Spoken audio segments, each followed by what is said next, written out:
तो सभी को हरे कृष्णा। हरे कृष्णा। आज भगवत गीता का हमारा कौन सा सप्ताह है? 9वां। और आज का जो जीवन प्रबंधन के संदर्भ में हमारा जो विषय है वो है भगवत गीता में कर्म योग। ठीक, पिछला जो योग था, हमने योग 3 योग की हम यहाँ चर्चा करेंगे। चूंकि पहला जीवन प्रबंधन में जो पहला योग हमने शुरू किया था पिछले सप्ताह, वो था ज्ञान योग। और इस सप्ताह हम बात करेंगे किसकी?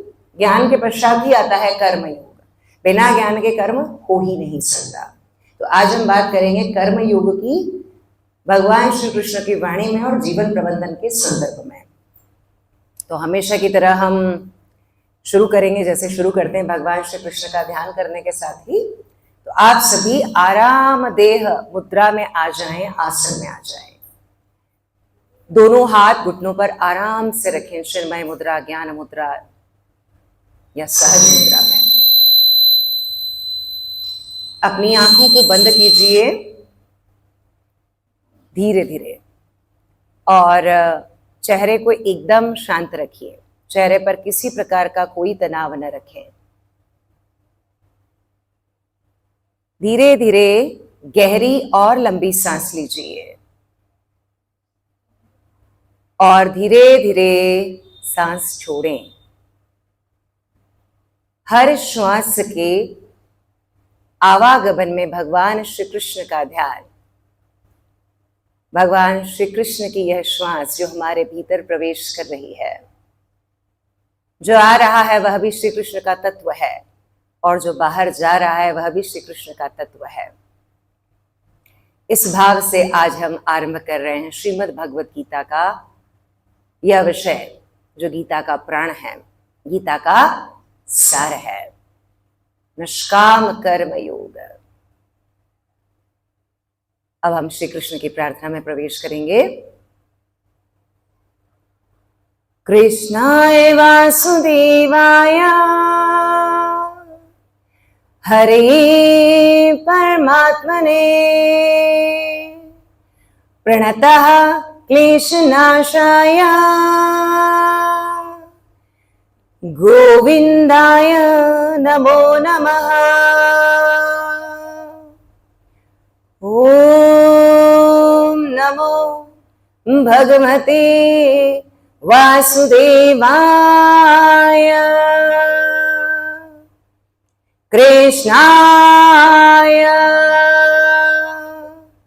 केशवाय ऋषिकेशाय गोविंदाय।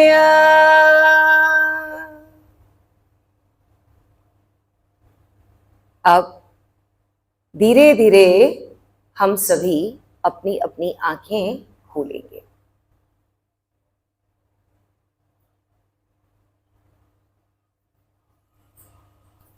और भगवान श्री कृष्ण का इस जीवन के लिए धन्यवाद देंगे। मनुष्य जीवन में हम आए जिससे हम कर्म योग कर सकते हैं। अगर आपसे पूछे कि जीवन को कैसे संभालें तो उत्तर क्या होगा? कोई उत्तर है? जीवन कैसे संभलेगा आपका? आज तो विषय ही कर्म है, तो उत्तर सीधा उत्तर है कि जीवन को संभालने का तरीका भगवान श्री कृष्ण ने गीता में बताया कि आप अपने जीवन को संभालेंगे कर्म से। लेकिन प्रश्न दूसरा फिर आ गया कि कर्म कैसे करें? कर्म कैसे करें? काम और कर्म में अंतर है। हम कर्म की बात कर रहे हैं। कर्म के भीतर ही काम है सारे। काम यानी जो नियत काम आप करते हैं नियमित रूप से, है ना। अब काम कैसे करें? तो भगवान कहते हैं काम को यानी कर्म को योग से करें। बराबर क्या हुआ कि जब दोनों मिल जाते हैं तो क्या हो जाता है? कर्म योग बन जाता है। तो कर्म के योग में कर्म का योग क्या है, आज इस संदर्भ में हमारी पूरी की पूरी आख्यान में चर्चा होगी। आजकल एक चीज और देखने में आ रही होगी, काम का अभाव है। ये बात सुनने में आ रही है, बड़ा काम का अभाव है। काम का तो खैर कभी भी अभाव नहीं था। काम में जिस बात का अभाव वो है भाव। काम में किस बात का अभाव है? भाव का अभाव है। जब भी कोई कर्म करते हैं, उस कर्म के पीछे यदि भाव नहीं होता तो वो कर्म आपका काम बन के रह जाता है, क्योंकि उसके पीछे आपका आंतरिक भाव, यानी आप आत्मवत होकर के, योगस्थ होकर के उस कर्म को, उस काम को नहीं करते। इसलिए यहां पर तो भगवान श्री कृष्ण उसी भाव को हमें आज सिखाएंगे, जिससे हम क्या कहते हैं, कर्मयोग। यानी कि जो अर्जुन को मोह से, समझिएगा, अर्जुन पिछले कई सप्ताह से हम ये बात सुनते आ रहे हैं गीता के संदर्भ में कि अर्जुन क्या हो गए, मोहग्रस्त हो गए, है ना। और मोहग्रस्त होकर के क्या हुआ उनके जीवन में, उन्होंने अपने स्वधर्म को छोड़ दिया। स्वधर्म यानी युद्ध रूपी स्वधर्म था, यानी कर्तव्य कर्म। अब कर्म पे पूरी गीता चलती है, गीता का सार भी कर्म योग ही है। तो भगवान कहते हैं कि जो अर्जुन को मोह से मोक्ष तक ले आए, समझिएगा इस बात को, मोह से मोक्ष तक लाए, वो कर्म योग है। फिर और हमें कहां से लाए, वर्तमान जीवन में हम सभी से पूछे आप क्या कर रहे हो, तो आप कहते हो हम बड़े व्यस्त हैं। तो यानी व्यस्तता से कहां लाएगा वो आपको, व्यवस्था तक लाएगा कर्मयोग, क्योंकि आप कर्म को व्यवस्थित क्रम में करेंगे। क्या करना है और क्या नहीं करना है, कैसे करना है, कब करना है, उद्देश्य क्या है, ये सब कर्मयोग के अंतर्गत आते हैं। और जब आपको ये उद्देश्य पता चलते तो आपका योग में भी क्या आ जाता है, कर्म, और कर्म में भी योग आ जाता है। यानी आप उलझनों से किधर पहुंच जाते हो, सीधी बात है, उलझन से व्यक्ति क्या करता है, उद्देश्य की बात करता है। और यही हो गया आपका, फिर से मैं कहूंगी, बहुत बार आएगा ये शब्द, क्या है, कर्मयोग है। यानी कर्म जब भावना से किया जाए तो कर्म कर्म नहीं रहता, कर्म उससे आगे बढ़ जाएगा। कर्म क्या बन गया, कर्तव्य बन गया। क्योंकि कर्म में भाव क्या चाहिए, व्यक्ति को किस भाव से करना चाहिए कि जो मैं कर रहा हूं, जो मैं अभी कर रही हूं, ये मैं क्यों कर रही हूं, तो मेरा भाव क्या है इसके पीछे कि ये मेरा कर्तव्य है। यदि मुझे भगवत गीता भगवान ने प्रसाद रूप में दी है, कृपा रूप में दी, क्योंकि मैं कर्ता तो बन नहीं सकती, गीता कर्ता भाव तो हटाएगी, कर्म में कर्ता भाव ही हटाना है, भाव है उसके पीछे कि पहले तो कर्म से आप ये सोचना छोड़ें कि आप नहीं करेंगे तो होगा नहीं, आप नहीं करेंगे तो कोई और कर रहा होगा, और उसके पहले भी किया जा चुका और उसके बाद भी किया जाएगा। तो कर्म के पीछे भावना क्या होनी चाहिए, हमारी कर्तव्य की होती है। जो कर्तव्य है यही कर्म में क्या कहलाया बेटा, योग कहलाया। अब बहुत सारी पॉइंट्स हैं, आज मुझे चिंता है कि आज तो हम बहुत सारा छोड़ेंगे आज तो प्राण है गीता का, कर्म की शैली। तो भगवान कहते हैं कि जो क्लेश में करुणा को उत्पन्न करे, ध्यान रखना, क्लेश से करुणा की ओर ले जाए, वो फिर कर्मयोग है। बहुत सारे अर्थ हैं उसके, छोटे छोटे अर्थों को समझना है। कर्मयोग आपको कहां ले जाता है, वर्तमान में हर मनुष्य के जीवन में, लगभग सभी के जीवन में, जो योगी नहीं है उस व्यक्ति के जीवन में क्या होता है, क्लेश, दुख। तो क्लेश से कहां लाएगा, करुणा तक। और व्यस्तता जो है उस व्यस्तता से कहां लाएगा, व्यवस्था तक। और व्यवस्था में भी क्या जागृत करेगा, विवेक। इसे कहते हैं हम कर्मयोग। यानी लक्ष्य में लोभ नहीं होना चाहिए। लक्ष्य नहीं किसी कर्म करने का आप क्या रखते हो, लक्ष्य के मुझे कर्म क्यों करना है, लक्ष्य होता है। लक्ष्य में हम क्या दिक्कत देता है हमें, लोभ, यानी वही आसक्ति भाव आ रहा है, समझेंगे उसको भी। लक्ष्य में अगर लोभ है तो बेटा वह लक्ष्य आपको सफल नहीं बना पाता, क्योंकि आप लोभ में लगे रहते हैं। लोभ पूरा नहीं हुआ तो दुखी हो जाते हो, लोभ पूरा हुआ तो लक्ष्य ही भूल जाते हो कि वाह यही पूरा हो गया। मान लीजिए मैं यहाँ गीता जी कर रही हूँ, यहाँ लाखों लोग सुनने लगे, तो मैं आप लोगों से ध्यान नहीं हटा दूंगी, मेरा लोभ पड़ गया ना। समझो बात को, तो मैं क्या भूल जाऊंगी, मेरा लक्ष्य क्या था, गीता का प्रचार प्रसार करना। एक आए तो भी गीता बोलनी है, ना आए तो भी आज यहाँ से गीता बोलनी है, अपने लिए बोलनी है। शब्द मेरे संस्कार है, मैं जितनी बार शब्दों को बोलती, ऐसा कहा जाता है ना कि बार बार बोलने से हम उसको अनुभव करते हैं। बेटा कर्म से पहले संस्कार ही होता है। जो बात हमको बार बार कही जाती है, हम किसी को कहते हैं ये संस्कार है, ये उस कर्म को क्या कर देते, और ज्यादा प्रगढ़ करते हैं। कर्म से पहले संस्कार उत्पन्न होता है। संस्कार मतलब एग्जाम्पल, कोई चोट लगी आपको, घाव लगा, घाव होता है, अब घाव सूख गया, यानी कर्म रूपी कर्म हुआ लगने का, वो तो घाव एक समय में सूख गया, लेकिन वो जो शेष रह गया पीछे, वो क्या रह गया, संस्कार। अब वो संस्कार में क्या हो, जब भी उस चोट पे कोई मारता है तो संस्कार जाग जाता है, आपको कष्ट हो जाता है, यानी हमारे अंदर भी संस्कार प्रकट होते हैं और वो कर्मों के भाव को बनाते हैं प्रगड़ता पूर्वक। तो यहाँ पे बेटा संस्कार आपके प्रकट हो जाते हैं। तो इसलिए यहाँ पे कर्म क्या है, हमें कर्म में भाव जागृत करना और जो संस्कार है हमारे धीरे धीरे उनको क्षीण करना है। तो ये कर्म के संस्कार के कारण हमारा कर्म क्या हो रहा है, या तो सही दिशा में जाता है या फिर गलत दिशा में जाता है। और पतंजल योग सूत्र, जो योग के लोग वो जानते होंगे कि संस्कार ही चित्त में है, वो जितना पढ़ता संस्कार के कारण ही फलभोग हो रहा है देखा जाए तो, क्योंकि आपके संस्कार ही आपके कर्म को करने के लिए क्या होते हैं, उत्तरदायी होते हैं। अब आजकल हम काम तो सभी कर रहे हैं, कोई डॉक्टर है, कोई इंजीनियर है, कोई शिक्षक है, कोई किसान है, कोई गृहिणी है, मैं भी योग शिक्षक हूँ, गीता की उपदेशिका बनने का प्रयास में हूँ, कुछ तो हम कर ही रहे हैं, है ना। अब सवाल ये है कि आप क्या कर रहे हैं, ये होना चाहिए कि आप क्या कर रहे हैं, तो आप कुछ ना कुछ तो कर ही रहे हैं। अभी जैसे ही मैंने बोला वैसे आपने नोडिंग किया, कर ही रहे हो ना, यूं किया, अभी स्माइल कर दी है, कुछ तो कर ही रहे हो। कर्म समझना और गहनता से समझना। आज हर आख्यान अपने आप में विशेष होता है और ये तो सबका समझ लीजिए सिरमौर है। कर्म योग, जीवन में कर्म ही समझना है आपको और उसमें योग लाना है। और योग क्या है बेटा, फिर कहूंगी, कर्तव्य और कर्तापन का त्याग, यही कर्म योग होता है। प्रश्न यह है कि आप क्या कर रहे हो, उससे अपेक्षा बेटा हम कैसे कर रहे हैं।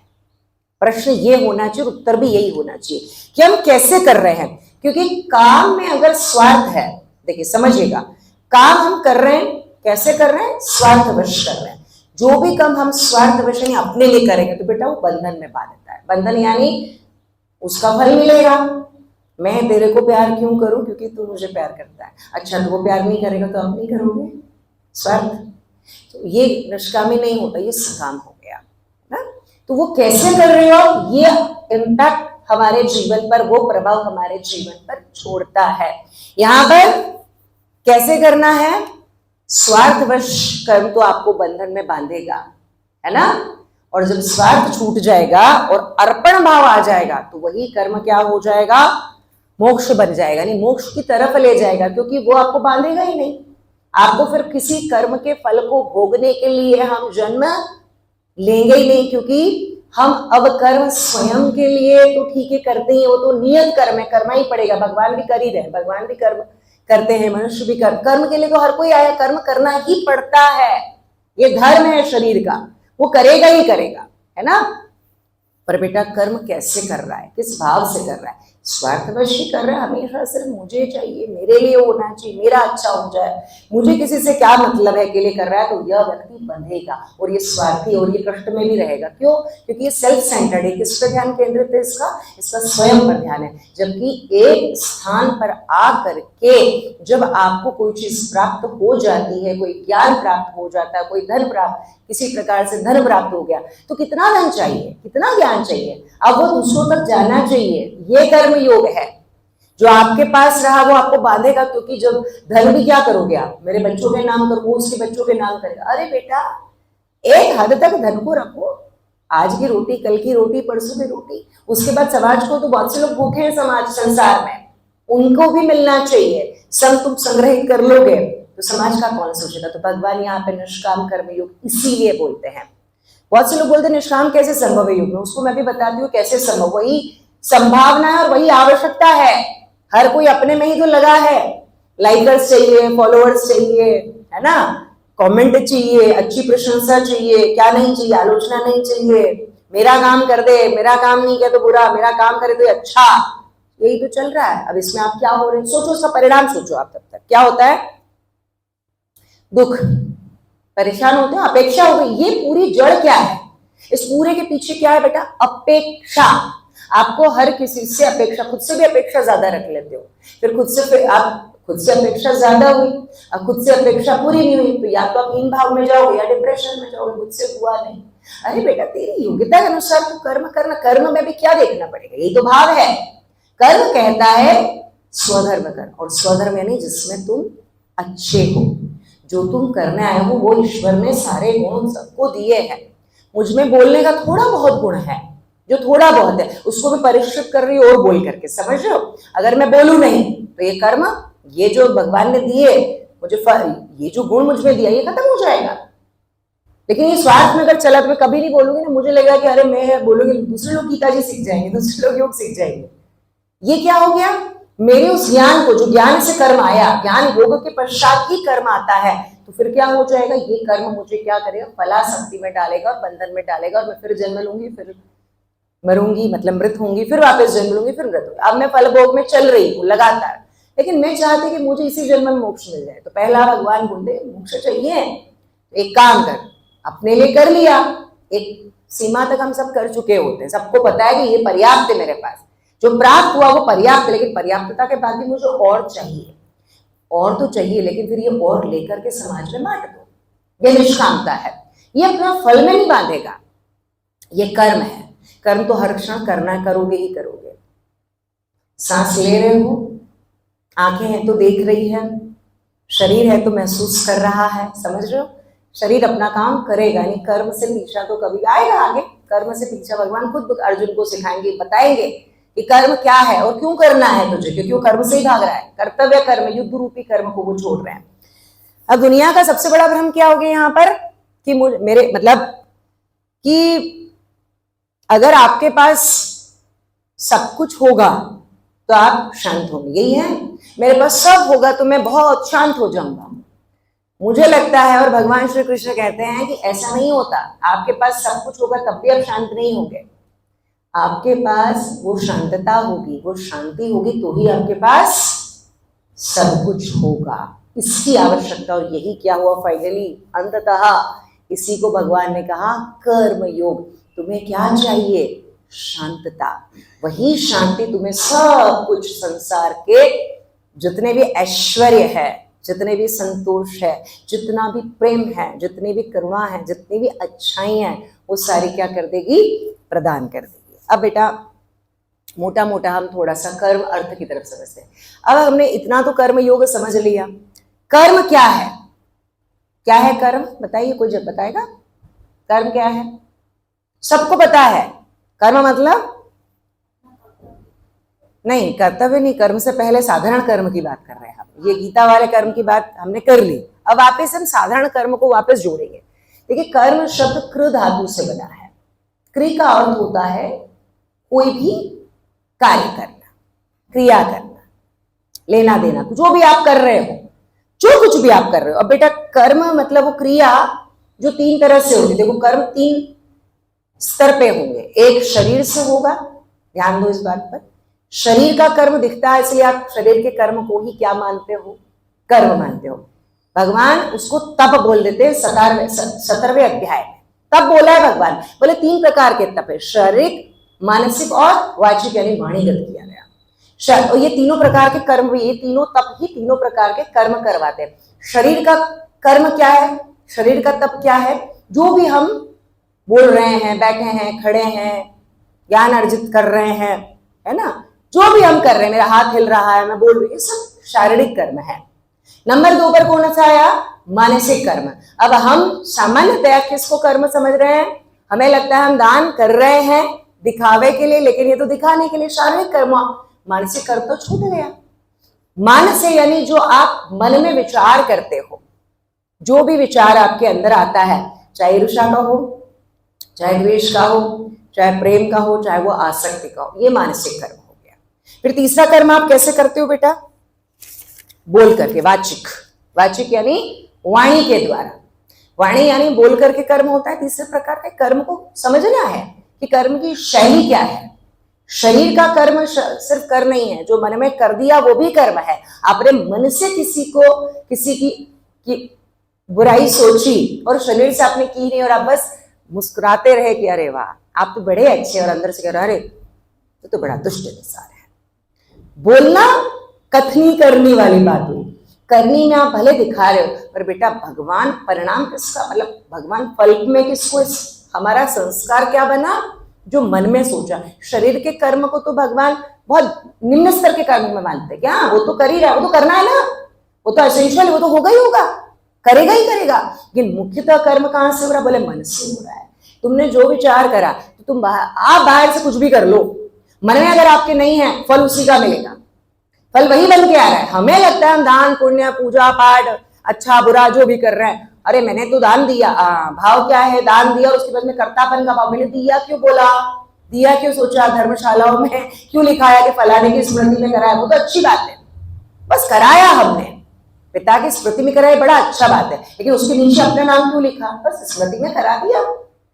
XYZ जिस किसी की भी स्मृति में बात खत्म हो गई, लेकिन हम उसमें कर्तापन लाते कि हम दिखावे कि हमने क्या करा, दान करा। अब ये दान आपको लगेगा नहीं, हाँ ये इसके पीछे एक कर्म आ जाएगा कि आपने कम से कम उस अर्थ को दान में दिया, इसका फल मिलेगा, पर पूरा फल आपके मन से होगा कि आप जब करें तो ये पता ही नहीं चलना चाहिए कि आपने वो दान किया, है ना। ये वाणी, तो इस प्रकार मन, शरीर और वचन, यानी जो आप बोलते हो ये भी कर्म का, और वचन का तो बहुत बड़ा महाभारत हो गई थी, अंधे का पुत्र अंधा, वचन से ही तो हुआ था, वाणी से ही तो कर्म हुआ था, फिर वो कितना बड़ा हुआ। और इस युग में भी वाणी का कर्म बड़ा है, हम वाणी से किसी को जीत सकते हैं और वाणी से हम किसी को हार सकते हैं। किसी हारे को बोलेंगे अरे तू चिंता ना कर, मैं बैठा हूँ, वाणी का कर्म है, वो मोटिवेटेड हो जाएगा। और उसको बोले अरे तेरा कुछ नहीं हो सकता, तो तुच्छ है, तेरा जीवन में कुछ नहीं हो सकता, बेचारा डिप्रेस्ड हो जाएगा। ये वाणी का कर्म है। हम अपने कर्मों से कितना प्रभावों को बनाते हैं और बिगाड़ते हैं। फिर भगवान ने और भी कर्म बताए हैं, काम्य कर्म है, नैमित्तिक कर्म, उसमें हम ना उलझे क्योंकि विषय बहुत ही गहन और बड़ा है। कठोपनिषद में श्रेयस कर्म कहा, प्रेयस कर्म का, यानी कि एक अच्छे दीर्घकालीन जो धर्म युक्त कर्म होते हैं वो श्रेयस है, ध्यान करना श्रेयस कर्म होता है। प्रेयस कर्म यानी इंद्रिय सुख के लिए जो काम किए जाए वो हम सकाम होते हैं, और श्रेयस यानी निष्काम हो गया। श्रेयस यानी कि गीता में यहाँ नहीं आना घर सोए रहना, ये प्रेयस यानी कि वो क्या कर रहा है, सुख सुविधा इंद्रिय सुख, अरे पानी आ रहा, कौन ही सुने गीता जी, बंद कर दो, कौन देखे आज यूट्यूब पे गीता जी, ये आपका प्रेयस कर्म जो आपसे करवा रहा हो, इंद्रिय के वशीभूत हो रहा है ना। फिर आपने 3 कर्म और सुने होंगे जो कि वेदांत अनुसार है, कौन कौन से, संचित, प्रारब्ध और क्रिया। हम इसकी विस्तृत व्याख्या में आपके कर्मों के प्रकार अलग अलग शास्त्रों ने, उपनिषदों ने जो बताया उसका मैं छोटा छोटा रूप आपको बता रही हूँ। अब बेटा गीता फिर गुणों के आधार पर कर्म बताएगी। आपने गुण, व्यक्तित्व विकास का जब व्यक्तित्व पर्सनैलिटी डेवलपमेंट में मैंने आपको गुण बहुत अच्छे से बताया था कि 3 प्रकार के गुण होते हैं, और निर्णय में भी मैंने आपको गुण फिर से बताया था। आज फिर गुण पे बात होगी, क्योंकि जो भी कर्म होता है ना, अब संस्कार, लेकिन वो कहाँ से आएंगे, संस्कार का प्रभाव कहाँ से पड़ेगा, वो गुणों से पड़ेगा। 3 प्रकार के गुण हैं, कौन कौन से बताएं, कौन कौन से हैं, सत्व, सात्विक। तो ये सात्विक जो गुण है ये कौन से कर्म करवाएगा, अच्छे कर्म करवाएगा, सात्विक कर्म करवाएगा। सत्व है ना नंबर 1 पे, तो ये 18वें अध्याय के 23वें श्लोक में, ध्यान दो, इसको लिखा करो बेटा, पता रहे, जब वापिस पढ़ो तो कम से कम पता तो कि कर्म में सत्व किधर है। 23वां श्लोक, 18वां मोक्ष संन्यास योग, भगवान अंत में कंक्लूड करते हैं वापस गीता को, हम भी करेंगे, हमारा बस अब समाप्ति की ओर हम आ गए। सात्विक कर्म क्या करता है, वो ज्ञानार्जन करवाता है। हम जो भी ज्ञान अर्जित करते हैं वो उसी गुण के प्रभाव, जिसमें सबको ज्यादा, वो क्या करेगा, ज्ञान को अर्जित करेगा। वो निष्कामी होता है, उसको काम कर्म करने के पीछे फल की इच्छा वो रखते ही नहीं कि मुझे कुछ मिलेगा तो मैं कर्म करूंगा, समझ रहे हैं बात। तो ये हो गया सात्विक कर्म। अब ये शांति, प्रसन्नता और अंतःकरण की शुद्धि करवाता है बेटा। एक है रजस। रजस क्या कर रहा है, लोभ और मोह, है ना, लोभ और अहंकार, मोह तो तमस देगा। अहंकार, अहंकार के वश होकर आप कर्म करते हो, मैं इसलिए, हाँ ये गिव एंड टेक वाला कर्म है। ये क्या करता है, फलाशक्ति की इच्छा, यानी ये गुण अगर किसी में अधिक रहता है बेटा, तो यहाँ पे क्या होता है, व्यक्ति कर्मों को तो बहुत ज्यादा मेहनत करवाएगा, ये वाला गुण, ये मैं इस गुण का प्रभाव, ये राजा बनाने वाला गुण है, ऐसा नहीं अच्छा नहीं, अच्छा है ये महत्वाकांक्षी। महत्वाकांक्षी नहीं होगे तब आजकल के संदर्भ में IAS कैसे बनोगे, होनी चाहिए महत्वाकांक्षा। रजस अच्छा है बेटा, बुरा नहीं है, लेकिन रजस का प्रभाव अपने पर अधिकता से पढ़ने देना ये बुरा है। यानी सत्व के साथ मिश्रित थोड़ा रजस हो तो जीवन में आपको क्या कर देता है, सफलतम नहीं उच्चतम स्थिति में पहुंचाता है।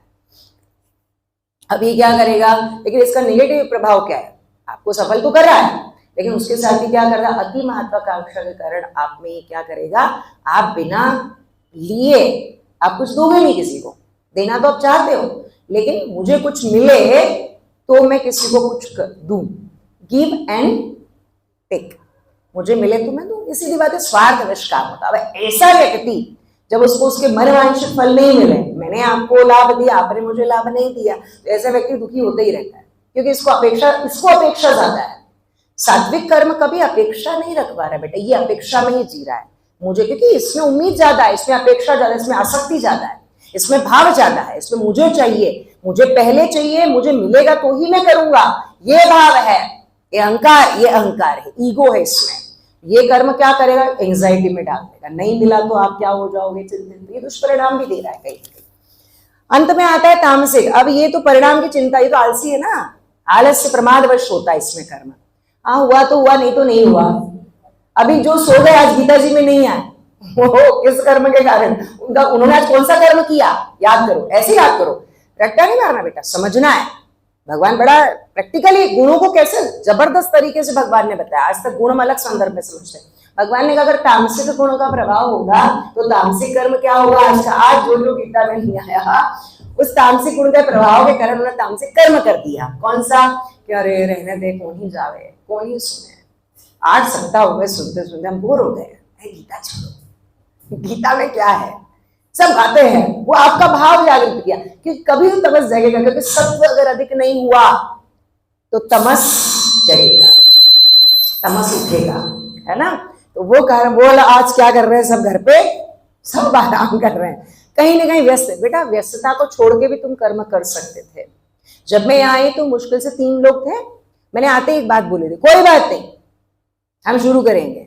मैंने ये कहा कि मैं कर्म सदैव करूंगी, क्योंकि कहीं ना कहीं कृपा से, करता नहीं मानना कि मैं कर रही, मैं तो कुछ भी नहीं कर सकती हूँ। मैं सो सकती थी, शनिवार है आराम से, रविवार है आराम से सो जाओ, नहीं, मैं सोचती हूँ कि छुट्टी है तो ज्यादा काम करना चाहिए। ये कौन करवा रहा है, रजस भी करवा रहा है, ये रजस करवा रहा है, पर प्रेरणा किससे मिल रही बेटा, अच्छा काम करने की प्रेरणा किसने दी मुझे, सत्व ने दी। सब चाहिए गुणों में, कभी कभी निद्रा भी चाहिए, कभी कभी वो आलस्य भी अच्छा होता है। वर्तमान सिनेरियो में भगवान कृष्ण तो तमस मना ही करेंगे आपको, लेकिन इस वर्तमान संदर्भ में हमें तो प्रैक्टिकल थोड़ा सा सोचना कि हाँ ठीक है कभी कभी तमस, लेकिन जब ज्ञान मिले तब तमस क्यों, तब सत्व का प्रभाव। इसलिए सत्व की जागृति आवश्यक है। वो अर्जुन को समझाते हैं कि 3 गुण यहां पर क्यों हैं। अब बेटा और बहुत सारी चीजें, लेकिन मैं सत्व रज तम को छोड़ के आगे बढ़ूंगी। अब गीता में 3 गुण और हैं, मैंने उसके पिछले अध्याय में बताया था। कर्म, अकर्म और विकर्म। कर्म क्या है, शास्त्रोक्त, मैं शॉर्ट में बता रही क्योंकि मेरे आज बहुत सारे 13 से 14 श्लोक वो शुरू भी नहीं हुए अभी तक। कर्म है शास्त्र के अनुसार जब भी आप कोई कर्म कर रहे, जैसे अभी जो आप कर रहे हो, अगर इसमें फल भाव क्या है, फल है ही नहीं ना। आप आए हो गीता जी का ज्ञान मिलेगा, ज्ञान सोचना अच्छी बात है, उसमें आसक्त नहीं हो। फल तो देखो बेटा, कर्म करोगे फल तो आएगा ही आएगा, क्योंकि कर्म के पीछे लगा हुआ क्या है, फल। कर्म किया फल थे, लेकिन फल में क्या नहीं होनी चाहिए मनुष्य की, आसक्ति, अटैचमेंट, और वहीं से उस परिणाम की चिंता, क्योंकि वो अटैचमेंट, वो लगाव कि मुझे मिलेगा कि नहीं मिलेगा, वो परिणाम क्या कर देता है, व्यक्ति को चिंतित कर देता है। तो कर्म है शास्त्रोक्त, फिर है विकर्म। विकर्म मतलब शास्त्र विरोधी कर्म। जो शास्त्र, जो दुर्योधन है वो विकर्मी है, वो शास्त्र के विरोध, यानी कि जो शास्त्र मना किया वही कर्म कर रहा है। प्रेम करो, दूसरों को की उन्नति से प्रसन्न हो, दूसरों की सहायता करो, है ना। कोई आपसे पीछे है तो उसे आगे लाने का प्रयास करो। शास्त्रोक्त है कि हम सहायता के केंद्र में से मानवता कहते हैं इस जीवन में। और जो मानवतावादी नहीं वो विकर्मी है बेटा, और उस व्यक्ति को कर्म का बंधन पड़ेगा, क्योंकि वो तो सिर्फ खुद के लिए पशुवत जीवन जीता। क्योंकि पशु तो भोग रहा होता है ना, पशु नए कर्म करता है क्या, नहीं, पशु कभी नए कर्म नहीं करता। पशु सिर्फ कर्म तो संसार में सबको करना पड़ता है। वृक्ष भी कर्म कर रहा है, ये वस्त्र भी अपना कर्म कर रहा है, मुझे ढक रहा है, यानी यहाँ पे जो भी तत्व है सबको कर्म, उनका उद्देश्य कर्म करते हैं। निर्जीव भी कर्म में है और सजीव भी कर्म में है। तो विकर्मी क्या होता है, स्वार्थवश। और एक है अकर्म। अकर्म के लिए कभी कभी 2 अर्थ निकलते हैं। अकर्म मतलब कर्म करना ही नहीं, लेकिन भगवान कहते हैं अकर्म का अर्थ है निष्काम कर्म, यानी कर्म के पीछे अहंकार नहीं होना कि मैंने आपका किया, मेरे कारण आपका भला हो रहा है, मैं ही सब कुछ करता हूं, मैं ही आपकी सफलता का कारण हूं, मैं नहीं होऊंगा तो आपका कुछ, ये अहंकार है। ये अहंकार से बिल्कुल रहित होता है। फल क्या इसमें इच्छा होती नहीं, फल मतलब मुझे चाहिए तो मैं तेरा करूं, अहंकार आया तो फलाशक्ति आएगी ही आएगी। यहाँ पे अहंकार नहीं, इसलिए इसमें क्या है, इस अकर्म में क्या हो गया, व्यक्ति स्वार्थवश कर्म नहीं कर रहा है, यहाँ पे शुद्ध कर्म है। अब हम कर्म क्यों कर रहे हैं, समझ गए होंगे अब तक तो। हम कर्म क्यों कर रहे हैं, क्योंकि आज कर्म नहीं, हम बात करेंगे आज हम कर्म क्यों कर रहे हैं। कर्म क्यों कर रहे हैं तो हम समझ गए, हम कर्म क्यों कर रहे हैं, क्योंकि आज मनुष्य कहां खड़ा है, अर्जुन की तरह। आज कर्म की बात भी इसलिए हो रही है कि हम कर्म की बात ही क्यों कर रहे हैं, हम कर्म को जीवन प्रबंधन में क्यों लाए, क्योंकि आज अर्जुन की तरह हर मनुष्य कहां खड़ा है बेटा, द्वंद्व में, मोह में और चिंता में है। इसलिए हमें कर्म को समझना ही पड़ेगा, क्योंकि कर्म के फल में हम फंस गए हैं वर्तमान संदर्भ में। हर व्यक्ति ना सही, लेकिन अधिकतर व्यक्ति को क्या चाहिए, फल में आसक्ति है। मतलब मुझे मिले, आसक्ति उसका मतलब लगा कि मुझे मिले तो मैं करूं, मुझे ना मिले तो मैं ना करूं। ये जो करूं और नहीं करूं का भाव है ना, देखो बेटा ये तो सबको पता है। ये भी पता है कि अच्छे कर्म का परिणाम अच्छा आता है, जब पता है तो करते क्यों नहीं हो, करते क्यों नहीं हो, नहीं मैं आसक्त हूं, मुझे मिले तो करूं, अच्छा तो है, मेरा थोड़ा नाम हो जाए तो मैं गीता जी बोलूं, मैं फेमस हो जाऊं तो गीता जी बोलो, लाखों अरबों करोड़ों लोग मुझे फॉलो करें, ओशो की तरह मुझे माने तो मैं करूं। नहीं, मुझे निशा की तरह ही रहना है, मैं जो हूं मैं वही हूं, बस मुझे अपने भाव को शुद्ध रखना है। मुझे कर्म इसलिए करना कि इस निशा को योग की तरफ ले जाना, इस निशा को योग में स्थित करना है। निशा को सिर्फ निशा बन के नहीं रहना है, अपने भाव, ये भाव से हमें कर्म करना है। इसलिए कर्म की बेटा, क्योंकि काम तो मशीन भी कर रही है ना, काम मैंने कहा एनर्जी भी का काम मशीन भी करे, तो मशीन है क्या, नहीं। क्योंकि जब कर्म में धर्म, सेवा और समर्पण जुड़ता है ना बेटा, तब वो कर्म में क्या कहलाता है, योग कहलाता है। इसीलिए भगवान यहाँ पर कर्म योग की प्रेरणा अर्जुन को दे रहे हैं, किसके पश्चात, ज्ञान के पश्चात, क्योंकि ज्ञान के प्रकाश में ही क्या किया जाएगा, कर्म किया जाएगा। जैसे कि हमने देखा ना कि यहाँ पे अर्जुन, अब शुरुआत करते हैं कर्म की, कि स्वजनों को देख करके अर्जुन ने क्या करा, अपना गांडी नीचे रख दिया और चुपचाप रथ के पीछे जाके बैठ गए। पहले अध्याय का 47वां श्लोक और अंतिम श्लोक है, पहला अध्याय समाप्त हुआ यहीं पे, तो बैठ गए चुपचाप जाके कि अब मैं मन नहीं है। फिर दूसरे अध्याय के 9वें श्लोक में क्या कहते हैं, न योतसेति गोविंदा, हे कृष्णा मैं क्या नहीं करूंगा, युद्ध नहीं करूंगा, है ना, और वो चुपचाप फिर वो चुप हो जाते हैं ये कह करके। अब अर्थ क्या है बेटा, अर्थ ये है कि वो कर्म क्यों नहीं करना चाह रहे हैं। हम क्यों की बात करें, वो कर्म अकर्मण क्यों हो गए, एकदम से जो कर्मशील व्यक्तित्व था अर्जुन, उसका व्यक्तित्व का एकदम से नाश किससे हुआ, किसके कारण हुआ, क्योंकि उनके अपने खड़े हो गए। अब अपनों में भी कौन, उन्होंने कहा गुरु न हतवाही, मतलब जो मेरे गुरु हैं, है ना, गुरु न हतवानी महानुभाव, वो कहते हैं कि श्रेयो भोक्तुम भैक्षम पीह लोके, ये है मेरे हिसाब से दूसरे अध्याय का 5वां श्लोक, लिख लो इसको। यहाँ पे ये कर्म संन्यास की बात करी, वो क्या बोलते हैं कि हे कृष्णा, समझिएगा वो कर्म नहीं करना चाह रहे हैं, अब पीछे बैठ गए, मैं युद्ध नहीं करूंगा। क्यों नहीं करूंगा, क्योंकि ये मेरे गुरुजन और महानुभाव सामने हैं, इनको मारने से तो अच्छा है, समझना बात को।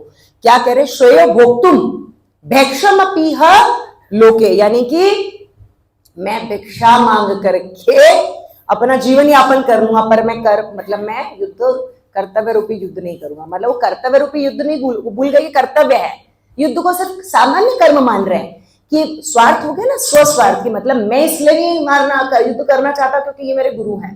बेटा स्वस्वार्थ में अर्जुन आया तो उसने क्या कहा कि मैं संन्यास, यानी यहाँ पर एक चीज उद्घाटित होती, कर्म से संन्यास लेना चाहता है, यानी कर्म से वो अर्जुन भाग रहे हैं। अब इसलिए यहाँ पर भगवान कहेंगे कर्म योग, क्योंकि जब उन्होंने कहा कि यानी मैं भिक्षा कौन मांगता, सन्यासी, तो उसको क्या बनना है अब कि इससे तो मैं सन्यासी बन जाऊंगा और भिक्षा मांगूंगा, है ना।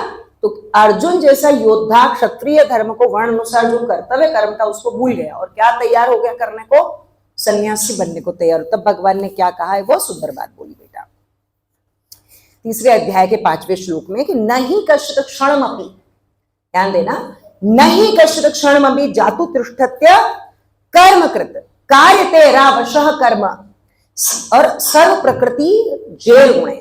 भगवान कहते हैं तीसरे अध्याय जो कि कर्म योग है, जिसमें भगवान कहते हैं कि तू कर्म से संन्यास नहीं ले सकता, तुझे नहीं लेना चाहिए।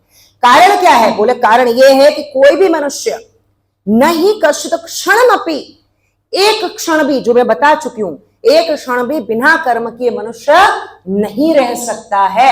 एक क्षण भी कर्म, क्योंकि ये सारे के सारे कर्म किसके वशीभूत होकर मनुष्य करता है? बोले प्रकृति के वशीभूत होकर के करता है। जब तुम कह रहे हो कि मैं कर्म नहीं करूंगा, ये कर्म नहीं करना भी क्या हो गया? क्या हो गया?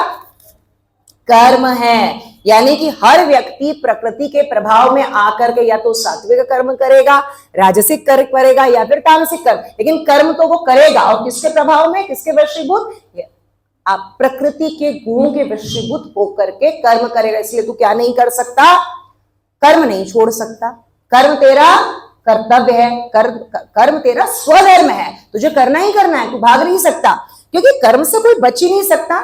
और नहीं करना भी क्या हो गया? कर्म हो गया।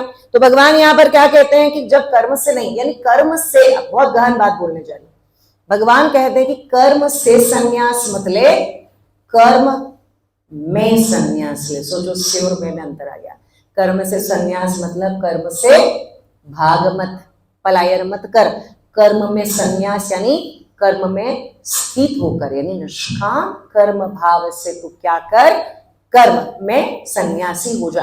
सन्यास मतलब कर्म में सन्यास का अर्थ हुआ कर्ता भाव से सन्यास ले, आसक्ति से सन्यास ले। ये दोनों से सन्यास लेना क्या हो गया बेटा? कर्म में सन्यास, न कि कर्म से सन्यास। अब भगवान कहते हैं कि कर्म से सन्यास कैसे आएगा? कर्म में सन्यास कैसे आएगा? कर्मों में सन्यास लाना है तो कर्मों में सन्यास आएगा नियत कर्म से। नियत यानी जो कर्म वर्ण अनुसार, ब्राह्मण क्षत्रिय वैश्य शूद्र 4 वर्ण है, धर्म नहीं बेटा, ये जाति को भगवान ने कभी नहीं बोला। मैंने कई बार बताया कि वर्णगत अपने स्वभाव अनुसार व्यक्ति कर्म करेगा, गुण से स्वभाव बनेगा ना आपका, तो व्यक्ति नियत कर्म का उसको भगवान ने, इसमें तीसरे अध्याय का 5वां श्लोक में भगवान ने वहां बताया कि कर्म में संन्यास, यानी कर्म को करना पड़ेगा। अब यहाँ क्या बोला कि नियतम कुरु कर्मत्वम, यानी तीसरे अध्याय का 8वां श्लोक कहता है कि आपको अपने नियत कर्म को करना है। नियतम कुरु कर्मत्वम कर्म ज्यायो राकर्मणः, और शरीर यात्रा पीछते, आगे है न प्रसिद्धयेद कर्मणः। भगवान कहते हैं कि कर्म तो हर क्षण करना है, तो शास्त्र विहित कर्मों को कर। कौन से कर्म कर? जो भी बताया था ना, शास्त्रों में जो कर्म दिए। कर्तव्य, माता पिता की सेवा करना एक कर्तव्य कर्म है। माता अपने बच्चे को जब बड़ा करती है तो उसका कर्तव्य भाव से करती है, इसलिए नहीं करती कि मुझे बच्चा कुछ देगा। प्रेम है, कर्तव्य है। गुरु अपने शिष्य को जब शिक्षा देता है तो कर्तव्य से कर देता है। क्यों? क्योंकि उससे लेना नहीं, उसे तो ये कहना है कि मैं इतने सारे शिष्यों को आज गीता सुनाऊंगा या सुनाऊंगी या योग सिखाऊंगी, शिक्षित करूंगा, ये संसार को देंगे। यहाँ पे योग संग्रह यानी समाज के उत्थान के लिए कर्म किया जाता है। भगवान यहाँ पर कहते हैं कि आप उस नियत कर्म को करो जो आपको करना चाहिए, क्योंकि बेटा कर्म न करने की अपेक्षा, यानी कर्म से भागने की अपेक्षा, कर्म संन्यास की अपेक्षा कर्म में संन्यास आपके लिए श्रेष्ठ है। ये कर्म में संन्यास में क्या बना देगा? मोक्ष का गामी बनाएगा, तुम्हें इस जीवन के चक्र से दूर करे। ये आध्यात्मिक बात है। और व्यावहारिक बात क्या है? तुम्हें चिंता से मुक्त कर देगा। तुम चिंता ही नहीं करोगे, परिणाम की चिंता खत्म हो गई। तो व्यक्ति अपने कर्मों को कैसे करेगा? खुल के करेगा। प्रेशर, कर्म ही बोझ बन जाता है जब तुम चिंता सोचते हो मेरा क्या होगा, मैं पास होऊंगा, मैं फेल होऊंगा, मैं टॉप करूंगा, नहीं करूंगा, मुझे प्रेम देगा, नहीं देगा, ये मुझसे घृणा करेगा, नहीं करेगा। यही चल रहा है। कर्म के पीछे फल और फल के पीछे भाव। फल तो पता है, अच्छे फल का अच्छा नतीजा, बुरे फल का बुरा नतीजा, लेकिन भाव और भाव के प्रभाव में कर्म ही क्या बन जाता है? मनुष्य का बोझ बन जाता है। तो जब निष्कामी हो जाएगा, जब कर्म में संन्यास आ जाएगा, तब तो क्या हो जाएगा? परिष्कृत हो जाएगा। और निष्कामी होने से यानी काम, यानी कामना, काम मतलब वासना नहीं, जो काम हम जानते हैं। काम यानी बेटा गीता के संदर्भ में इच्छा। निश मतलब नहीं करो, यानी इच्छाओं के परे भागो। इच्छाएं तो अनंत है, एक इच्छा पूरी करोगे दूसरी आ जाएगी, दूसरी पूरी करोगे तीसरी आएगी, और फिर सबसे बड़ा बनने की इच्छा आ जाएगी। सब प्राप्त कर ले तो अब मैं सदैव स्थिर रहूं, मैं सदैव राजा बना रहूं, ये इच्छा। और अगर वो राजा का राजत्व छीन गया तो दुखी हो जाओगे। अंत क्या है उसका? कष्ट, तकलीफ। तो त्यागना क्या है? बोले कर्मों में संन्यास को प्राप्त कर, हर क्षण कर्म को कर, और क्या कर? क्योंकि कर्म नहीं करने से कर्म क्यों अच्छा है? क्योंकि कर्म ना करने, अगर तू कर्म नहीं करेगा तो शरीर कैसे, शरीर यात्रा पीछते, शरीर की यात्रा भी कर्म करने से ही चलती है। अभी भूख लगी तो खाना खाने के लिए क्या करना पड़ेगा?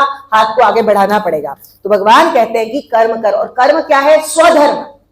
स्वधर्म यानी कर्तव्य। शिक्षक का काम है पढ़ाना, न कि ये सोचना कि मुझे स्टूडेंट, मेरे छात्र प्रशंसा करेंगे कि नहीं करेंगे, मेरी दुनिया तारीफ करेगी। वो इसलिए करता है, लोक संग्रह के लिए स्वधर्म करता है कि मुझे अपने जो मैंने प्राप्त किया वो मुझे बांटना है, मेरे छात्र पढ़ेंगे और ज्ञानार्जन करके वो इस राष्ट्र को जगत गुरु बनाएंगे। ये भाव से शिक्षा देनी चाहिए, गुरु को पढ़ाना चाहिए।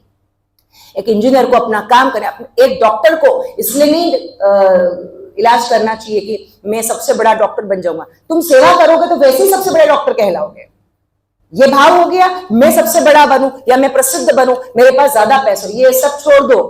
कर्म एक ऐसी यात्रा है जिसको लगातार करने से सफलता मिलती ही मिलती है। लेकिन कर्म में यदि बार बार तुम सोचो कि मुझे इसलिए काम करना है क्योंकि मुझे पद चाहिए, तो पद नहीं मिला तो तू काम नहीं करेगा। जब तू काम नहीं करेगा तो पद तो वैसे ही अन्योनाश्रित है।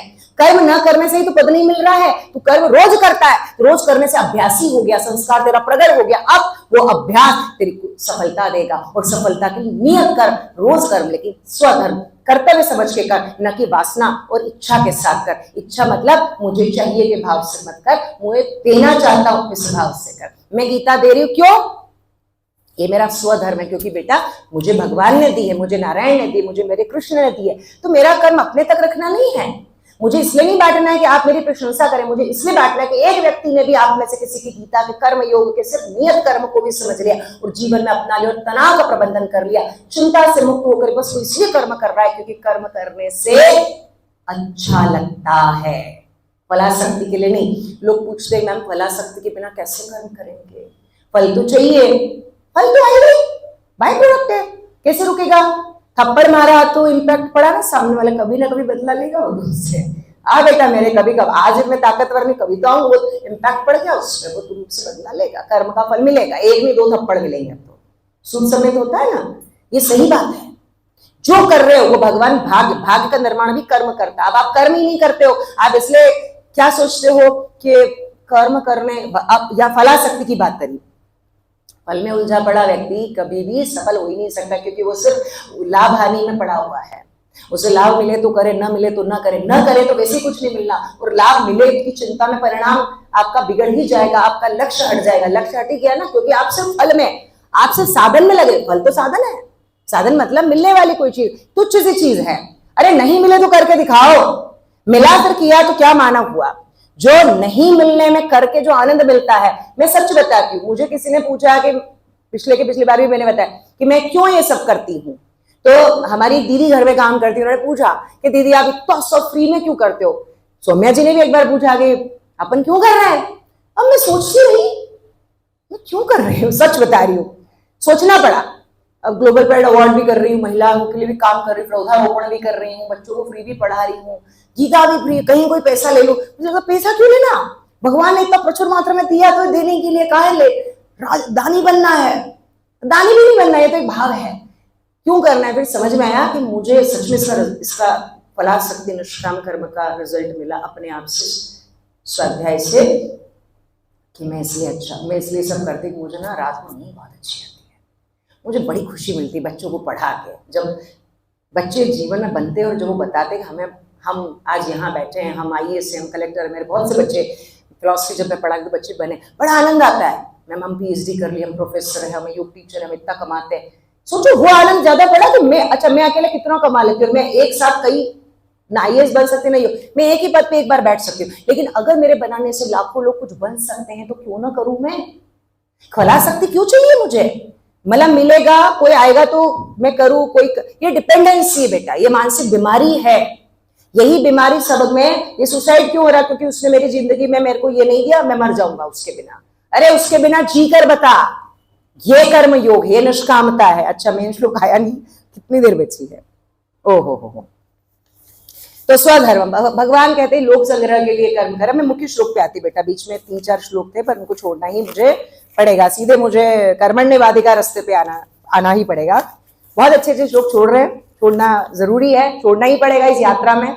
यात्रा पूरी करनी है तो कुछ तो छोड़ोगे, ये भी नहीं रखना कि मैं सबका सब, क्योंकि इतना विराट विषय है आज का कि मैं 10 सेशन भी कर्म योग पे लूं तो कम पड़ जाए, क्योंकि कर्म है और उसमें योग है, उसमें निष्कामता है, अलग अलग भाव बनेंगे।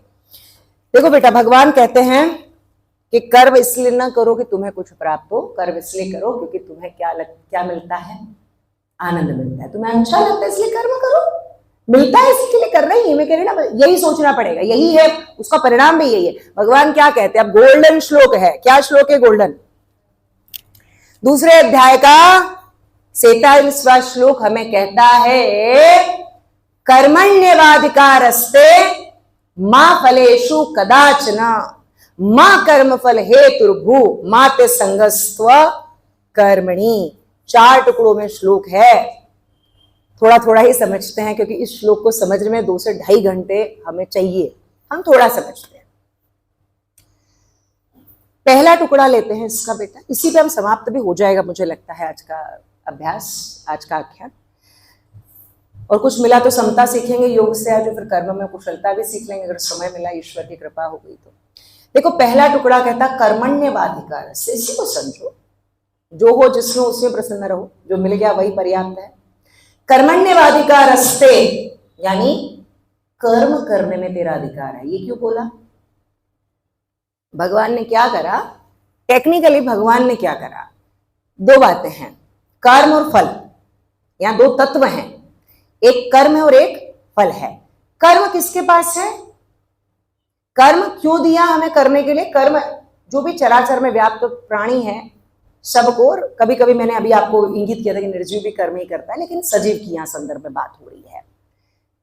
कर्म करने का अधिकार, कर्मण्येवाधिकार से अधिकार आपको दिया, क्यों दिया, क्योंकि प्रारब्ध, क्योंकि उसी से आपका भाग्य निर्माण करोगे, कर्म नहीं करोगे तो भाग्य कैसे बनेगा, जीवन को आगे कैसे बढ़ाओगे, बिना कर्म के तो चल ही नहीं सकता। आंखें हैं तो क्या कर रही है, दिख रही है, नाक है तो क्या कर रही है, कितनी भी सुगंध दुर्गंध अपने आप स्वतः आएगी आएगी, ठीक है, आप भोग नहीं करोगे, विषय भोग। कान है तो सुनेंगे ही, कर्म चलेगा, रुक नहीं रहा। अधिकार किसके, इसने उन्होंने कहा कि जो है, जो कर्म है, जो जीवन यात्रा को आगे बढ़ाएगा, वो आपके अधिकार क्षेत्र में दिया। तो आप क्या करो, अपने अधिकारों का खूब प्रयोग करो, अधिकारों के लिए लड़ो, अधिकार के लिए चलो, अगर अधिकार के लिए आगे बढ़ो, वो है कर्म। फिर आगे है मां फलेषु कदाचन, फल में तेरा किंचित भी क्या नहीं होना चाहिए, ममता नहीं होनी चाहिए, फल तेरे पास नहीं। फल, दूसरा जो तत्व था वो था फल, फल का भी अधिकार है, 2 अधिकारों के, एक कर्म का अधिकार, एक फल का अधिकार। कर्म का अधिकार हमें दे दिया, यानी कर्म करने की स्वतंत्रता हमें दे दी, लेकिन स्वतंत्रता एक चीज की नहीं दी, किसकी, फल की। फल हमारे हाथ में होता तो सोचो मैं क्या क्या कर देती यहां से, हैं, और सोचो आप क्या क्या कर देते। यानी हम एक सामाजिक व्यवस्था नहीं, हम सृष्टि चक्र को बिगाड़ चुके होते हैं। एक बम एक ने फेंका, आपने 2 फेंके, फिर 3, फिर 4, चल ही रहा है। फल आ गया ना, ब्रह्मा से हाथ में लो मार डाला, तो उसने बोला मैं कम हूं क्या, मेरे पास भी फल है, मैं तुझे मार दूं, समझ रहे हो, फल तो आक्रमण करा दिया, फल तो दे ही नहीं सकते भगवान आपको, फल में तो आप न जाने आपके मन में क्या क्या फल है, वो सारे आपको प्राप्त, और आप सबसे पहले तो एक फल चाहोगे, मुझसे आगे पूरी दुनिया ही ना बढ़ाए, तो वो दुनिया भी यही चाहती है आप आगे ना बढ़ो, समझ लो, फल इसलिए भगवान ने दिया ही नहीं। भगवान ने कहा कि नहीं भाई, कर्म कर, एक चीज तय है कि फल आएगा, फल तय है, लेकिन ध्यान दो कि तुम जो अपने दुख सुख के कारण भगवान को कोसते हो, सुख का भी, और भगवान ने तुम्हें अच्छी बुद्धि दी, अच्छा जन्म दिया, अपना अच्छा शरीर, तुम्हारे कर्म के परिणाम स्वरूप दिया, फल है ये भी। ये जो मैं कर रही हूं ये भी कर्म का फल है, ये जो आप कर रही है कर्म, नया कर्म खुद फल है। हम कोई अच्छा काम इसलिए करते कि हमने कोई अच्छा काम पहले किया, तो ये फल रूप में गीता जी आज बोल रही हूँ, आप गीता जी सुन रहे हो, ये फल, हर कर्म अपने आप में फल ही है। तो ये 2 अधिकार, तो भगवान ने इसीलिए फल का अधिकार किसके पास रखा, अपने पास रखा, और कर्म का अधिकार किसको दिया। अब यहाँ हम क्या करते हैं, अधिकारों का हनन करने लग जाते हैं। हम मनुष्य और स्वार्थी, हमें कर्म तो करना है, वो तो हम करेंगे, लेकिन हम क्या करते हैं, दूसरे के फल को, फल यानी भगवान के अधिकार को भी छीनना चाहते हैं।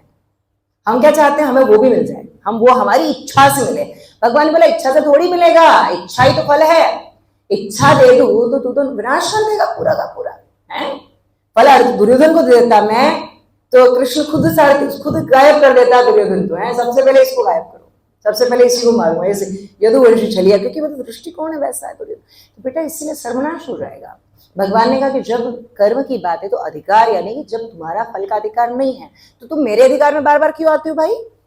फल तुम्हारे पास है ही नहीं तो तुम क्यों सोचते हो? तुम्हें पता है कि फल मैं दूंगा। ये मुख्य तत्व है इसका कि कर्म जो है उसको एक्सीलेंस, यानी वही योगा कर्म कौशलम, अपने एक्सीलेंस के साथ करो जो कर्म करना है। यानी कर्म मतलब जो आपके अंदर एक गुण दिया है भगवान ने, वही 3 गुणों के कारण एक गुण आपके अंदर होगा और उस गुण के कारण कोई एक स्किल होगा आपके अंदर। अब आप उस स्किल को छोड़ के दूसरे स्किल से काम में बोलने की बजाय गाना गाओ तो मैं असफल हो ही जाऊंगी। भगवान कहते हैं कि जो आपका कौशल है उसके अनुसार आप कर्म करेंगे तो बेटा सफलता निश्चित है।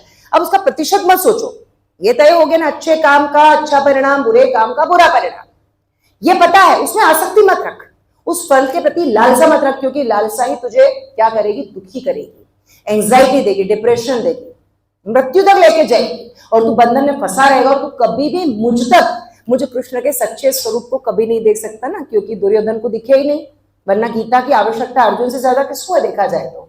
दुर्योधन को है। लेकिन दुर्योधन में वहा भी नहीं करे, मैं कर लूंगा, मेरे साथ तो भीष्म है, इतनी बड़ी सेना 11 अक्षोहिणी सेना के साथ में खड़ा हूं, ये तो आधी सेना, और नाना प्रकार के उसके अपने अहंकार है। उसका फल अलग है, उसका कर्म अलग है, उसको तो इसका भी कर्म का फल छीनना है, ये कर्म है बेटा। तो भगवान कहते हैं कर्म में तेरा अधिकार है, तू अपना अधिकार में रहे, फल मेरा अधिकार है, मेरे अधिकार है, मुझे रहने दे, मेरे फल में तू मत आ, तेरे कर्म में मैं भी नहीं आऊंगा। अपन कहते हैं मैं करता हूं, भगवान ने कुछ नहीं किया। भगवान ने क्लियर कहा कि कर्म की स्वतंत्रता आपके पास है, इसलिए मैंने कभी आपके कर्म में हस्तक्षेप नहीं किया। अन्यथा मैं अर्जुन के रथ पे अर्जुन को बैठने ही क्यों देता? मैं उससे पहले युद्ध नहीं होने देता। कर्म में हस्तक्षेप भगवान नहीं, क्योंकि कर्म का प्रावधान की स्वतंत्रता हमारे पास है, फल की स्वतंत्रता ईश्वर के पास है। ईश्वर अपना कर्म करता है और हम अपना जो कर्म, कर्तव्य कर्म, जिसको जो कर्म दिया वर्ण अनुसार, धर्म अनुसार, कर्तव्य अनुसार, स्वभाव अनुसार, गुण अनुसार, वो आपको करने चाहिए।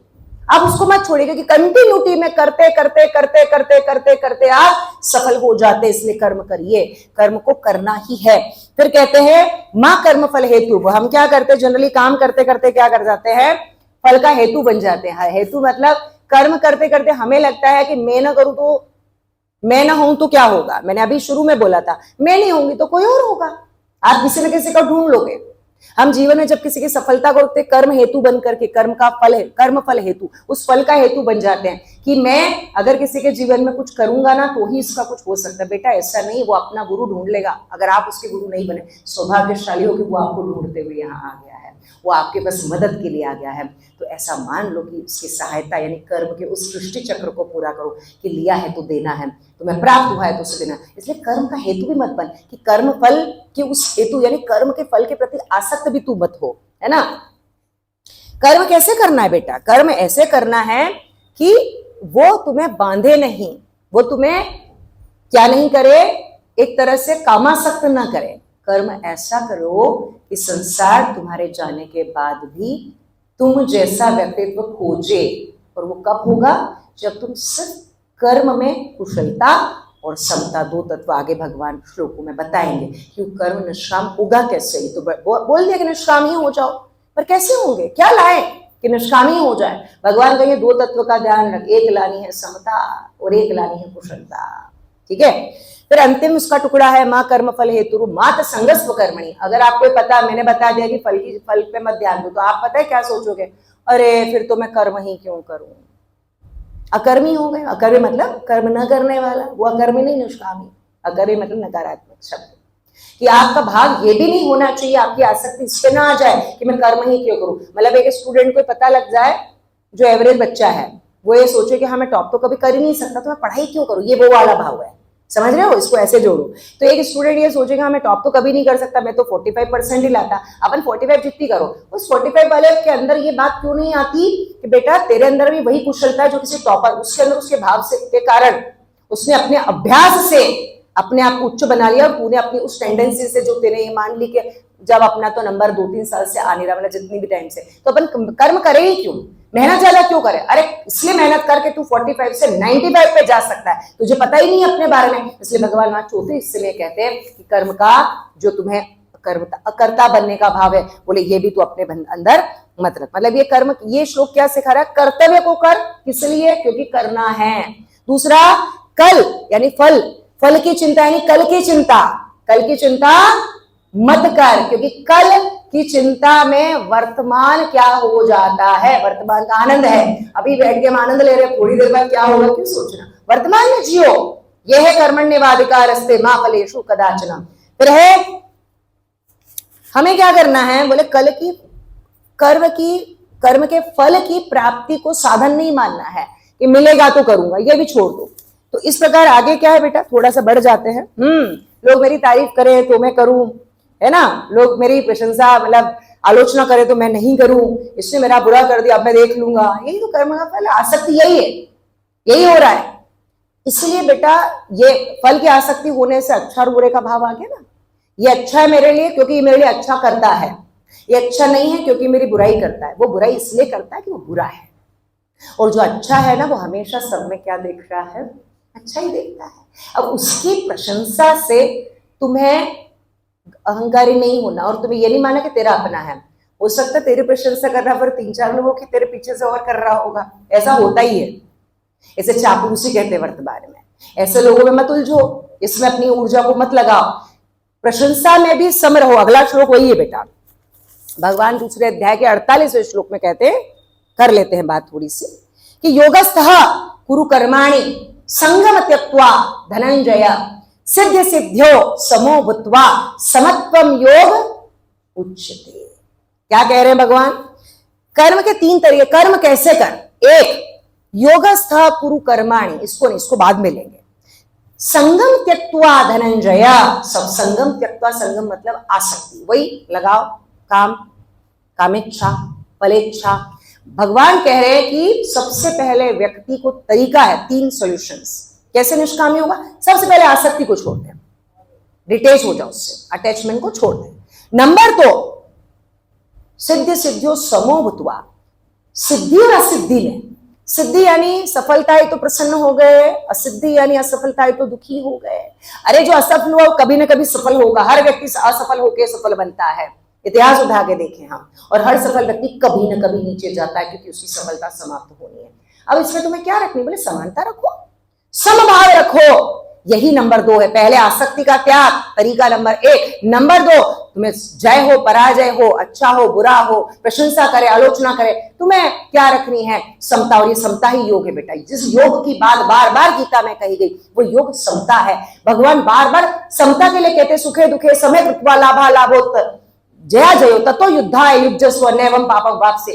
ये अर्थ ही कह रहा है कि युक्ति बताते भगवान, लालसा, ये भी भगवान तरीका है बताने का कि अरे भाई तू सब हो जा, युद्ध में समान भाव रख, कर्तव्य में समान भाव रख, तुझे अच्छा, तेरे लिए लोग प्रशंसा कर रहे हैं, तुझे परिणाम अच्छा मिलेगा, ये सब छोड़ दे, क्योंकि ये तुझे क्या कर रहा है, बांध रहा है, और तू बंधा रहेगा और फिर यहीं पे इसी तुच्छ भावना में उलझा रहेगा। इसके ऊपर कभी भी पुरुषार्थ को करते हुए उच्चता को प्राप्त नहीं। उच्चता नहीं, हर व्यक्ति की उच्चता अलग अलग है, सफलताएं हम सब प्राप्त कर नहीं सकते। परिणाम की चिंता में लगे पड़े। स्टूडेंट कह रहा मुझे मेरा कल क्या होगा, मैं पास होऊंगा, मैं फेल होऊंगा। अरे लिखने पे ध्यान दे, पढ़ने पर ध्यान दे, ऐसा पढ़, ऐसा सोचना क्या चाहिए पता है। मैं क्या सोचती हूँ, मैं ये सोचती हूँ कि मैंने निष्काम कर्मियों को कई लेक्चर दे दिए, सच बता रही हूँ, कई लेक्चर। मैंने सोचा आज जो मैंने कभी नहीं बोला मैं आज वो बोलूंगी, तो मेरे पढ़ने का समझने का तरीका गीता जी को अलग हो गया ना।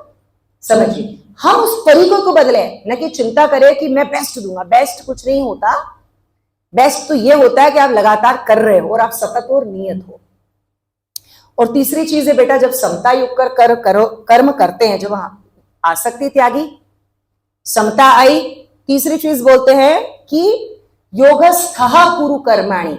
जब समता आएगी तो उसमें एक चीज करनी पड़ेगी, योग में स्थित होना पड़ेगा, यानी स्थिरता चाहिए। आज समता आ गई, आज मैं अच्छा बन गया, कल फिर बिगड़ गया।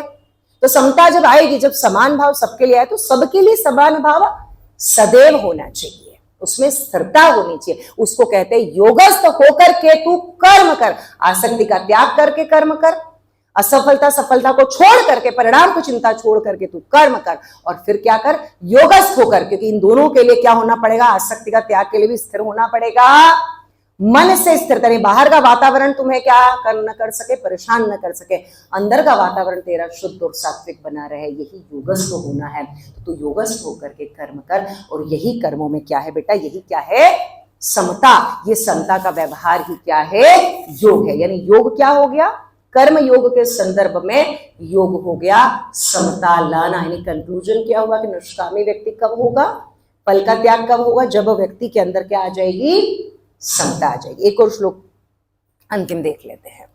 अगला भगवान उसका परिणाम, अब समता आएगी तो क्या होगा, समता का परिणाम है बेटा, ये दोनों परिणाम है, परिणाम भी है, कर्म कैसे करें इसकी शिक्षा भी दे रहे हैं, और आप क्या प्राप्त कर रहे हो ये आपको पता लग रहा है, आप इनलाइटन हो रहे हो कि निष्कामी क्यों होना है, हमेशा काम में क्यों नहीं लगना, हमेशा फलाकांक्षा क्यों नहीं सोचना है। भगवान कहते हैं कि योगस्थः कुरु कर्माणि संगम त्यक्त्वा धनंजय सिद्धि सिद्धियों समो भूत्वा समत्वम योग उच्यते।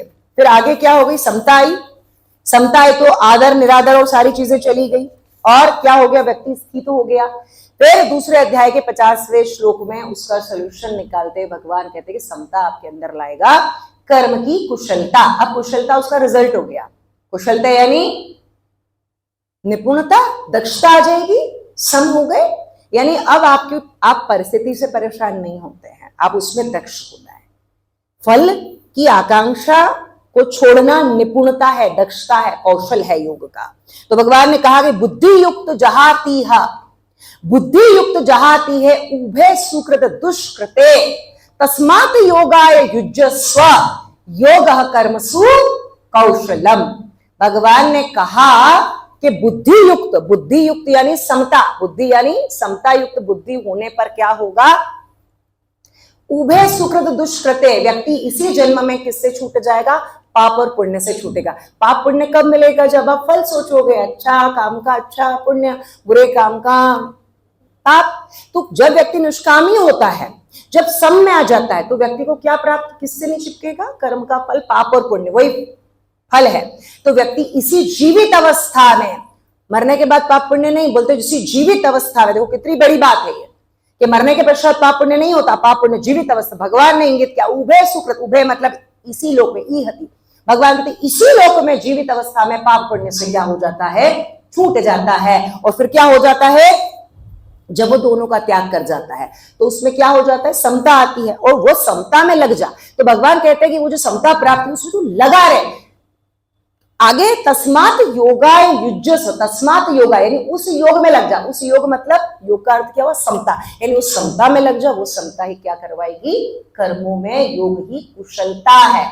योग से कर्म से कौशलम का अर्थ बहुत ज्यादा गलत लिया जाता है, कर्मों में कुशलता लाना, नहीं ये अर्थ नहीं है भैया। यहाँ अर्थ है कर्मों में योग ही कुशलता है। ध्यान देना, सही इंटरप्रिटेशन यही है। कर्मों में, निष्काम कर्म में योग क्या हुआ, समता लाना। यह समता ही क्या है, तुम्हारी कुशलता है। तुम्हें क्या लानी है, समता। किसमें कुशल होना है, योग में, और योग क्या है, समता। तो तुम्हें समता में कुशल होना है। इसी को क्या कहा भगवान कृष्ण ने, योग का। यानी कि योग, कंक्लूजन क्या निकला, योग कर्म करने का कौशल है। योग का अर्थ है, कौशल का एक अर्थ और है कौशल। अब किस चीज का कौशल प्राप्त करें, बोले कर्म के बंधन में न फंसने का कौशल, कर्ता भाव के त्यागने का कौशल, सबसे समानता से प्रेम करने का कौशल, सबको बिना कारण मुस्कुराने का कौशल, जब कोई बुरा करे तो उसको क्षमा करने का कौशल, यही समता और यही योगः कर्मसु कौशलम है। यही निष्काम कर्म योग है। यही हम सबका कर्तव्य है कि जो हम कर सकते हैं वो करें। यानी कर्म आपको वो बनाएगा जो आप आज नहीं हैं। कर्म आपको, कर्तव्य कर्म वो बनाएगा जो आप हो सकते हैं। आप जहां जा सकते हो सफलता की उच्चता तक, आपका भाव जो कि फलाकांक्षा का त्याग, अहंकार का त्याग, ईश्वर को अर्पित करके कर्म की जो मैं कर रहा हूं और जो मुझसे मिलेगा, जो मुझे मिलेगा वो कौन दे रहा है? ईश्वर। जब भगवान को दोगे तो वैसे अहंकार नहीं आएगा, अहंकार से युक्त होकर भगवान को अर्पित तो करोगे नहीं। तो ये सब इसका परिणाम है कि आप ऐसे व्यक्तित्व हो जाओगे, ऐसे आदर्श स्थिति में तुम जीवन में आ जाओगे जहां तुम्हें कोई दुख नहीं पहुंचा सकता, तुम्हें कोई पाप और पुण्य लग नहीं सकता, तुम इससे परे निर्लिप्तता की अवस्था में आ जाओगे। इसी को हमने कहा भगवान श्री कृष्ण का कर्मयोग। और यही भाव आपके जीवन का क्या करेगा बेटा? प्रबंधन करेगा, जीवन को प्रबंधित करेगा। इसलिए जीवन प्रबंधन में आवश्यकता है व्यक्ति को निष्कामी बन करके, फलाकांक्षा का त्याग करके, अपने कर्म को भगवान को अर्पित करके, कर्म का बोझ छोड़ देने से कि मैं ही करता हूं को छोड़ करके इसलिए कर्म करना चाहिए क्योंकि कर्म करने से मुझे क्या लगता है? अच्छा लगता है। तो बस आज इसी के साथ हम समाप्त करेंगे। आगे के कुछ श्लोक बचे जो अगले हम जब कंक्लूड करेंगे गीता को अंतिम हमारे चरणों में, तब हम इसको और समझेंगे। अब आज का प्रश्न है, बहुत सिंपल प्रश्न है। आप ये बताइए कि कर्म में योग क्या है? नंबर 1। नंबर 2, कर्म में संन्यास श्रेष्ठ है कि कर्म से संन्यास श्रेष्ठ है? भगवान ने निष्कामी होने के लिए कौन से 2 प्रकार के कर्म बताया कि व्यक्ति कौन से 2 प्रकार के कर्म करेगा? एक और प्रश्न, जब आप कर्म करें तो आपकी भावना क्या होनी चाहिए? छोटे छोटे प्रश्न, सबके जवाब आपको खोजना है, लिखना है, समझना है और बेटा उससे आत्मसात करने का उद्देश्य है यहाँ पर प्रश्न का। तो इसी के साथ सभी को हरे कृष्णा।